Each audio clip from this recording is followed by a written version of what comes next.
Halo anak-anak semuanya, apa kabar? Ibu harapkan kalian selalu baik ya. Ingat, selalu jaga kesehatan. Hari ini kita akan belajar tentang aturan keselamatan di perjalanan. Kita tentunya pernah ya melakukan perjalanan, baik dari rumah ke sekolah, dari rumah ke tempat bermain, dari rumah ke mall, atau ke tempat-tempat yang lain. Nah, kita dalam perjalanan biasanya akan menggunakan bis atau sepeda motor atau sepeda, bisa juga kita berjalan kaki. Supaya kita selamat, tentunya kita harus mengikuti aturan keselamatan di perjalanan. Nah, kita akan membahas satu persatu ya tentang aturan keselamatan di perjalanan saat menggunakan berbagai alat transportasi.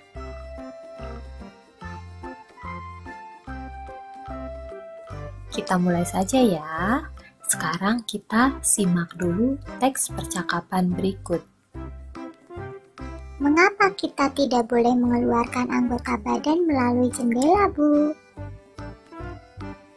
Anggota badan yang dikeluarkan melalui jendela bisa saja mengenai kendaraan lain atau dahan pohon di sekitar jalan. Hal itu bisa membahayakan diri, Nak. Nah, ini adalah percakapan antara ibu guru dengan Siti. Mereka melakukan perjalanan dengan menggunakan bis. Coba kalian perhatikan ya, mereka duduk dengan rapi. Kemudian mereka mengenakan sabuk pengaman. Mereka tidak mengeluarkan anggota badan dari kendaraan, tidak mengeluarkan anggota badan melalui jendela. Itu sangat baik ya. Nah, inilah aturan ketika melakukan perjalanan dengan menggunakan bis. Yang pertama, naik ke dalam bis dengan tertib. Yang kedua, duduk di kursi masing-masing dengan baik. Dan yang ketiga, tidak mengeluarkan anggota badan melalui jendela. Ini 3 aturan yang harus kita patuhi ya saat menggunakan bis.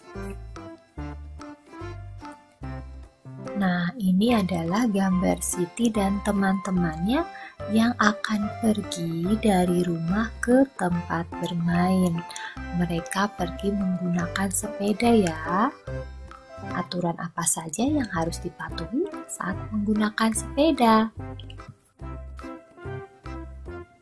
Nah, inilah aturan ketika melakukan perjalanan dengan menggunakan sepeda. Yang pertama, naik sepeda dengan hati-hati.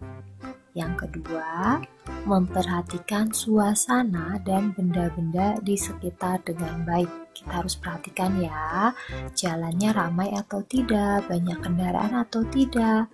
Kemudian misalnya takutnya di jalan itu ada batu atau jalannya menanjak, menurun. Kita harus perhatikan dengan baik supaya selamat ya. Kemudian yang ketiga, memakai alas kaki ketika mengayuh pedal sepeda. Dengan menggunakan alas kaki, kita akan lebih mudah ketika mengayuh pedal sepeda ya, dan kaki kita tidak akan terluka. Kemudian yang keempat, mengendarai sepeda di sisi kiri jalan. Ini aturannya ya. Seperti kita berjalan kaki, jadi kita mengendarainya di sebelah kiri jalan. Kemudian yang kelima, memperhatikan rambu-rambu lalu lintas. Meskipun kita menggunakan sepeda, kita harus mengikuti rambu-rambu lalu lintas yang ada di jalan raya ya. Berikutnya, bagaimana dengan aturan saat kita melakukan perjalanan dengan menggunakan sepeda motor? Nah, inilah aturan ketika melakukan perjalanan dengan menggunakan sepeda motor. Yang pertama, mematuhi segala peraturan lalu lintas. Tentunya semua harus mematuhi ya, mau menggunakan alat apapun. Yang kedua, selalu tertib di jalan.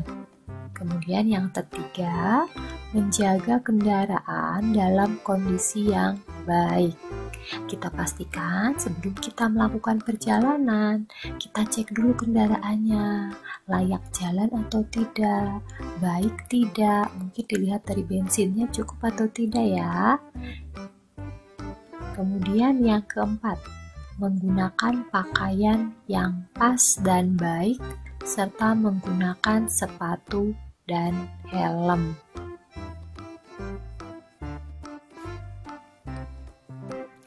Nah, yang kelima adalah memastikan bahwa pengait helm terpasang dengan baik.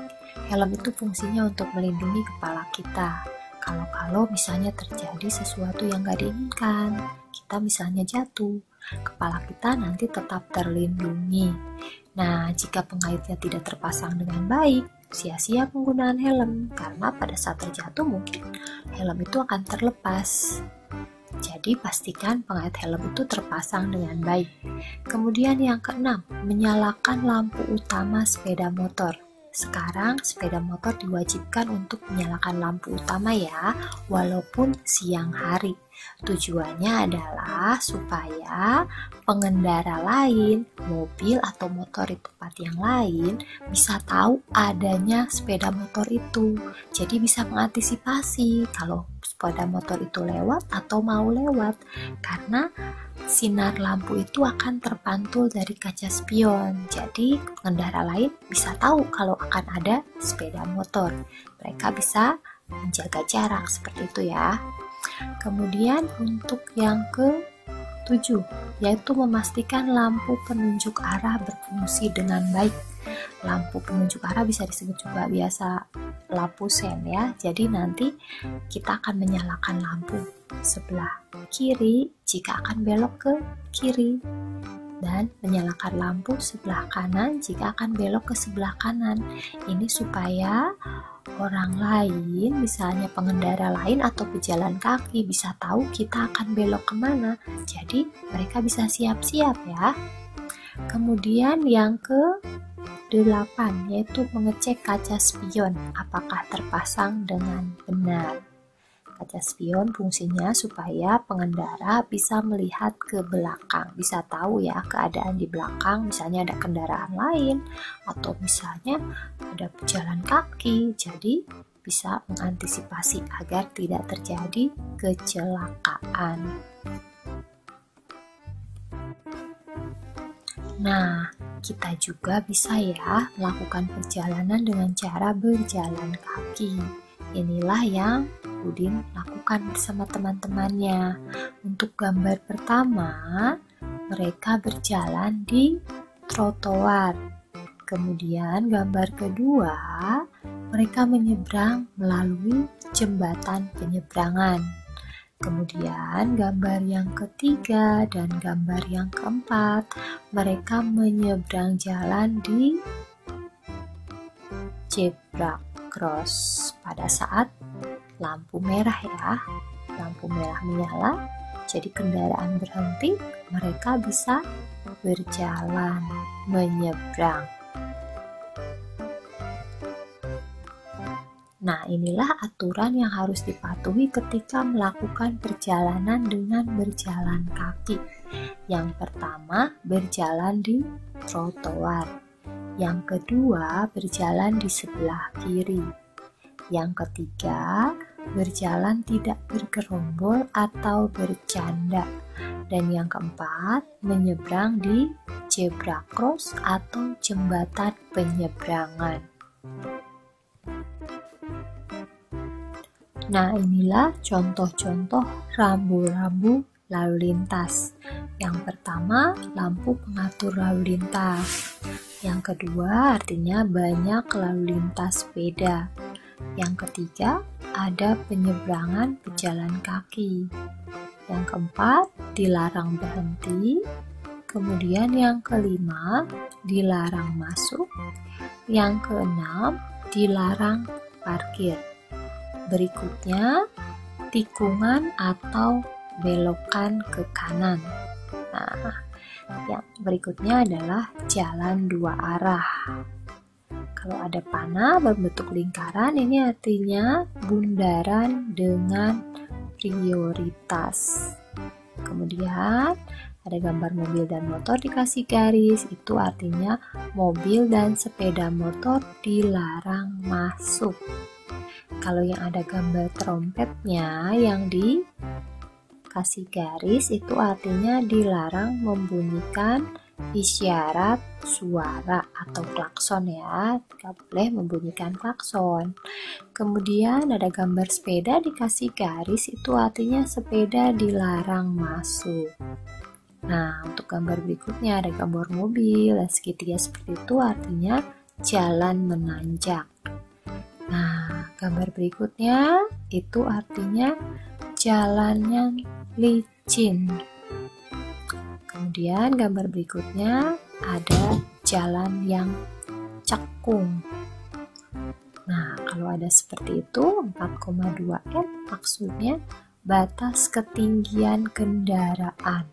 Kalau misalnya kendaraan memuat barang, paling tinggi adalah 4,2 meter. Tidak boleh lebih dari itu. Kemudian, kalau misalnya tulisannya seperti itu, 80 km, maksudnya adalah batas maksimal kecepatan. Kecepatan tertinggi adalah 80 km per jam ya. Kemudian, rambu yang lain ada seperti itu, artinya dilarang putar balik.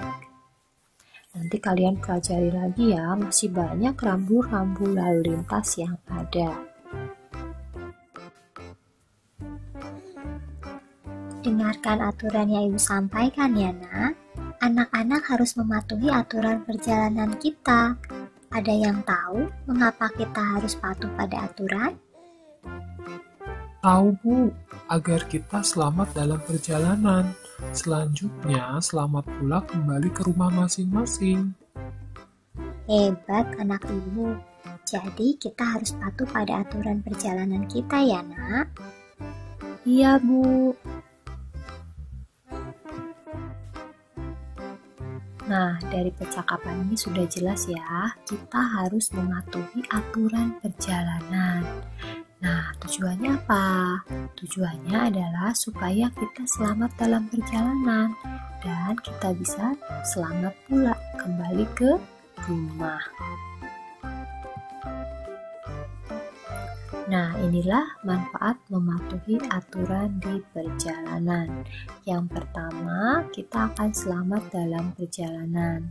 Yang kedua, kita juga akan dapat menikmati perjalanan dengan baik.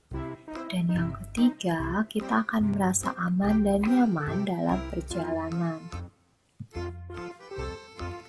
Nah, inilah akibat jika kita tidak mematuhi aturan keselamatan di perjalanan.